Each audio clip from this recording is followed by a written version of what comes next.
It is true that electric vehicles are on their way to soon become a bright reality in India. Perhaps that's why India's biggest passenger electric vehicle manufacturer, Tata Motors, has launched the second EV for personal buyers. So Tata Motors already have a 65% of market share of electric vehicles in India, but at the starting price of 11.99 lakh rupees, can the new Tata Tigor EV get a bigger pie for Tata Motors? Let's find out. My name is Dinesh Dev Sharma and you're watching Mashable India. The new Tigor EV is another attempt at an all-electric vehicle by Tata Motors. Yes, this car has been on roads for some time, but that has only been for fleet operators. And here is where the 2021 Tigor is looking to change the rules of engagement. To test it out, we lived with the new Tigor EV and used it like a normal commuter. Starting from the exteriors, the Tigor EV's design is almost identical to the conventional fuel model. The biggest differentiator will be the metallic teal blue paint job and the matching accents on the exterior of the EV. It also has an updated face and gets a redesigned front grille, bumper, halogen headlights with LED DRLs, LED taillights and blue accents on alloy wheels. In addition to the signature blue color, there is another special addition in the tri-arrow pattern for the Tigor EV. You can find it in the front fender air intake, the seat upholstery, etc.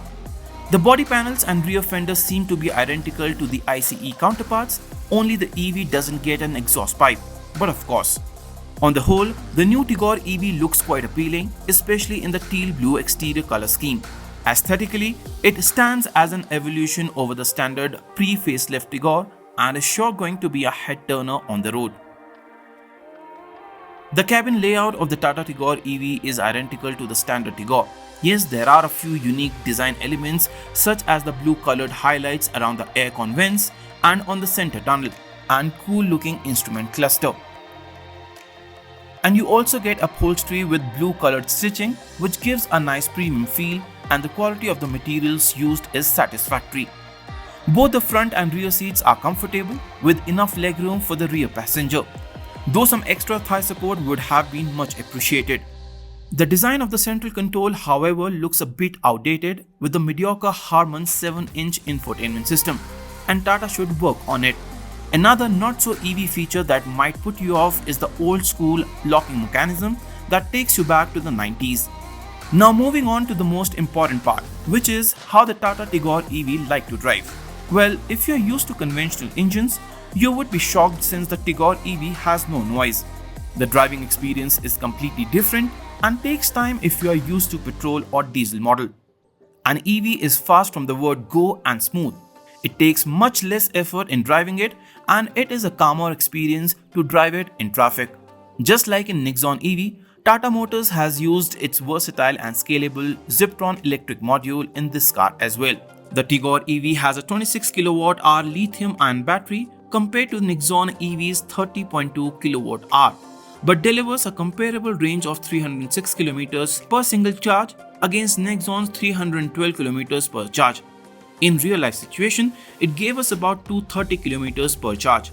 The battery pack conforms to the IP67 standard of protection and also has an AIS 48 rating, which means that this EV is likely to easily sail through flooded roads, switch off automatically if trapped underwater, and even take the regular abuse of our road conditions throughout its lifespan. You can charge this car from 0 to 80% in just 60 minutes with CCS2 fast charger or 15 ampere plug, and through the AC call box charger, it will take around 8.5 hours. This battery powers a permanent magnet AC motor with the resulting power output being 74 PS and 170 Nm. And to reach from 0 to 60 km per hour sprint, the Tigor EV will take 5.7 seconds. There are two drive modes which can be changed via the knob on the center console. However, the regular D mode is all what you need, and that is what we use most of the time. It is quick, and a mere flex of the accelerator will have you going very fast through traffic gaps. It feels very quick and smooth in the real world. Most will take some time to adapt to this pace, but once you do, you will not like anything else.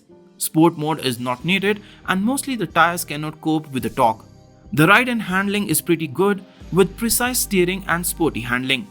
One thing we noticed is that the knob to change from D to N or R takes some time, and it is a bit nerve-wracking, especially when you are taking a U-turn and reverse gets engaged a touch late. Also, the range drops less in the city than in the highway due to regen, and that points to the fact that Tigor EV makes sense as a city commuting tool. At the starting price of 11.99 lakh rupees, it automatically becomes the cheapest EV offering from Tata Motors' portfolio. Yes, there are some cost-cutting features like a mediocre infotainment system and an old-school locking mechanism that might even put you off. But overall, it's a practical car that has all the potential to become your next daily driver.